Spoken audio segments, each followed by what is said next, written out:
Hey YouTube, welcome back. We are back with the JoJo's Bizarre Adventures stand ranking in Squid Game. As you can see, we've already done the Stardust Crusaders section of it. We've got our tier list as seen before us. Right now we are coming up to Diamond is Unbreakable, so again, smash that subscribe button, like this video if you like this series, comment down below if you think anything's different, and before we get into it, let's go on with the rules from last time. So first of all, this is the stands if you had them, not the character. So Jojo is not the Squid Games, it's you. Secondly, we're not just killing everybody, so Star Platinum ain't snapping no necks. We gotta have some rules. Okay, otherwise every stand is S tier and then the list isn't fun. Thirdly, even though we can't kill people, we can cheat. And if the cheating kind of leads to people's death, then oh well, it happens. But we're not just gonna cut everybody's Achilles, because then most stands will be S tiers. Another rule, we're trying to win the Squid Game, so we're trying to get that money. We're not trying to overthrow the Squid Games or escape or kill the people in charge, because that'd be no fun. I want that money. And fifth, this is just taking into account the games, so we're not in between the games, we're not in the riots, in the bed chambers, we're just focusing on the games in a vacuum. And of course, I'm only doing parts 3 to 5 because, well, I'm not caught up on 6 to 8. And there are a lot of stands there. So 3 to 5 is easy. Also anime, you can watch the anime, you can catch up pretty easily.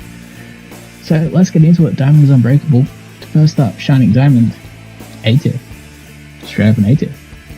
Strength, speed, and it can heal things. So it can heal your honeycomb if you break it, which is S tier in itself, but not real.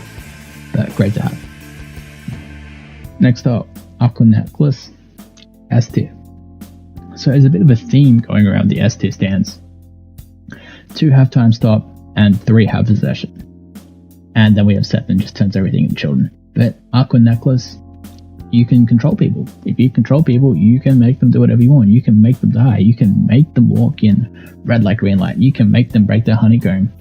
You can make them lose their marbles on purpose. You can make them not pull that rope. You can make them walk off the glass platforms, and you can make them let you win that final Squid Game. That's why it's S tier. You just win. Next up is the Hand, A tier. Just destroys everything. Well, sends it very far away into a different dimension, but you can basically do that with anything. You can make them move in red light, green light by getting rid of the air, and then they move forwards. Not by their own movement, but they move forwards and then bang, they get shot. A tier. Echoes. Okay, this is just taking into account all of the phases of echoes, but A tier. And mostly for the gravity. You can make them not move in red light, green light, so they don't ever cross that line. Bang, shot. You can make them fall through the glass panels. You can make them fall off that platform in tug of war. This is great. Gravity is so good because a lot of the games need to have movement involved or they have heights involved. And you can pin them down that final Squid Game.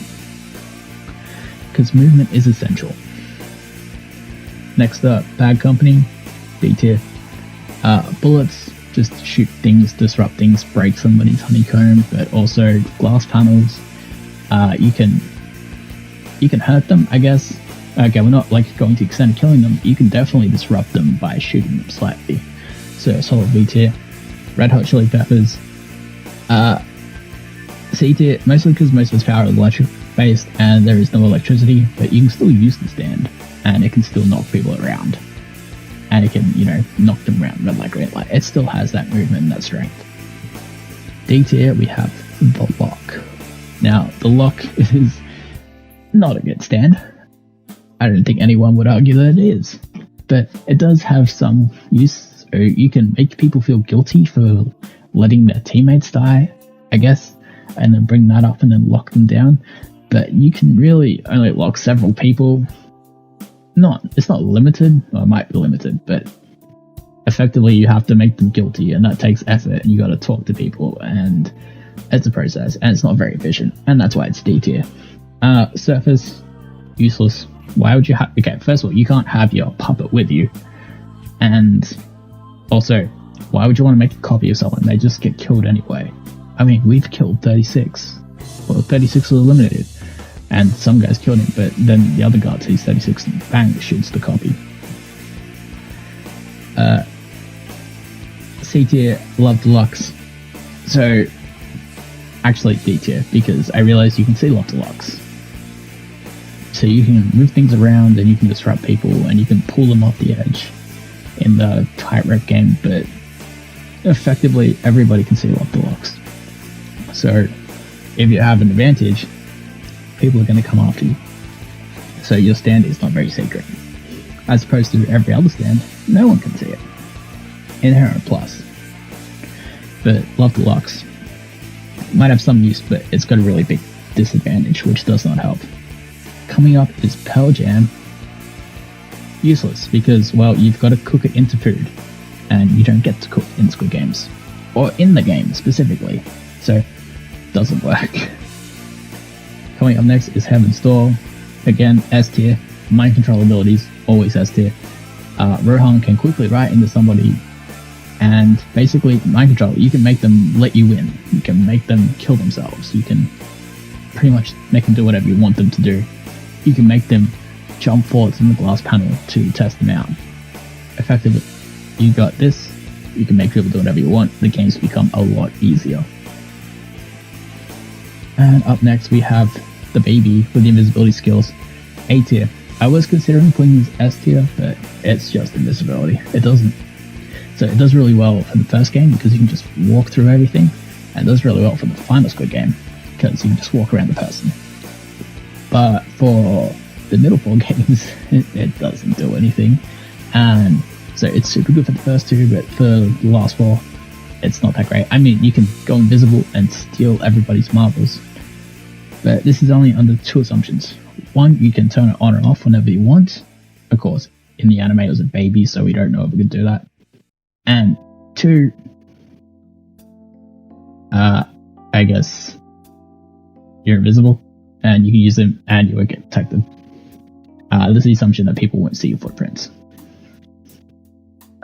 Coming up, C, we have Rat. It can shoot people and melt their skin, which is good, but we're not trying to kill people. If we kill people, it'd be S tier, but it's not. So it's a C tier, just for the simple distraction fact. Harvest is up next, and Harvest is D tier, because in the Squid Game there's very little scavenging that can be done. And that's really it. That's what it comes down to. The utility and the effectiveness of it. There isn't much in Squid Game for Harvest to be able to do. I mean, yes, you can probably carry yourself around, and you can do a lot of things and test out the weight, but it's not that useful in the long run. Cinderella, the face changing stand, useless. Why would you want to change a face? Like we discussed, if a number is dead, it's announced, it gets shot. If a person sees the same number walking around, they'll just shoot it again. It's useless. Adam Heartfather, I mean, D tier. You float across in red like ring light in your little paper envelope thing, your photograph. But there's also no camera, so you can't trap somebody in a photo. D tier. And Killer Queen, Western useless. No, I'm joking. Killer Queen is S tier. Just for the simple game of bites a duster. If you die in a game, you can just restart. You can try it again, go back in time, do it again. I don't really know how effective the other 2 abilities, being the bomb and the sheer heart attack, are, but who cares? When you have bites a duster, you're automatically S tier. Boy to Man is D tier. The junkin kid that plays against Rohan. So basically in this you have to beat the other person in rock, paper, scissors 3 times. Yes, that's very specific conditions that are not very effective. Also, if you lose, it does not go well for you. So that is not good. Also, if you're in a death game, why would you want to play another game during the death game? All the games have time limits. It makes no sense. A tier is Earth, Wind, Fire. Basically, like High Priestess, you can change yourself into anything you want or need it to be. Also, you can extend your body. So, very effective. Especially in tightrope, you can just wrap your tightrope. In tug of war, you can just wrap yourself around the rope and just pull it in. Tightrope, you can just... I wonder if you can just stretch right across. But in the pylon, this guy does like make himself really flexible and just swings himself around. So you can just do that off the metal that's holding all the glass panels up. Highway Go-Go, my preferred version of the name. C tier, I guess it can attack and disrupt people, but also it can create slight illusions that can lure people away and distract people. Again, not as good as the Justice illusions and better than the other illusions, but again, not that effective.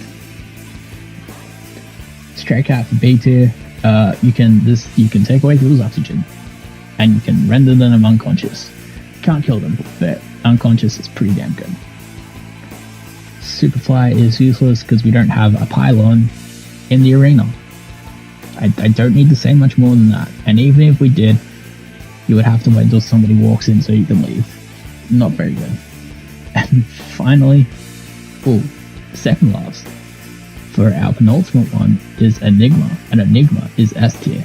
Now I love this. I realize this because Enigma is the stand that works on fear. So if you're afraid, Enigma can turn you into an envelope, which is amazing because in that first Squid Game, almost everybody is terrified. And I say almost everybody because the guy that's running it is not terrified. He's having the time of his life. But imagine knocking out 454 people in one go. Just turn them all into envelopes, bang, and then you just got to compete against the old guy. That's amazing. Super S tier, and maybe you could even knock him out. If everyone turns into envelopes, he'd be terrified too. Or gets very distracted and gets shot. It's amazing. S tier stand all the way. Just knock out most of your competition. And finally, the last stand is Cheap Trick, who of course is S tier. No, he's not. He's worse than useless. Mostly because you die if you have him. I mean, he could effectively kill everybody too, but the whole point is you want to win the Squid Game, not kill everybody in the Squid Game. If you wanted to kill everybody, he'd be great, but you want to win the Squid Game, so if you had him, it would be very bad. But it would be funny in the first round, just to see people see your back, and then Cheap Trick just jumps from person to person. That would be hilarious. But anyway, that concludes our Diamond is Unbreakable ranking of the Jojo Bizarre Adventure stands in Squid Game. Let me know in the comments what you think. Like this video if you enjoyed this, subscribe to see the golden win part. Let me know what you think. I'm really curious to see. Do you think Cheap Trick is S tier? Do you? No, nobody does. But you might have some, general criticisms about my rankings, but leave that down in the comments below. I'd love to hear it. I've been Kamatan. Thanks for watching. Bye.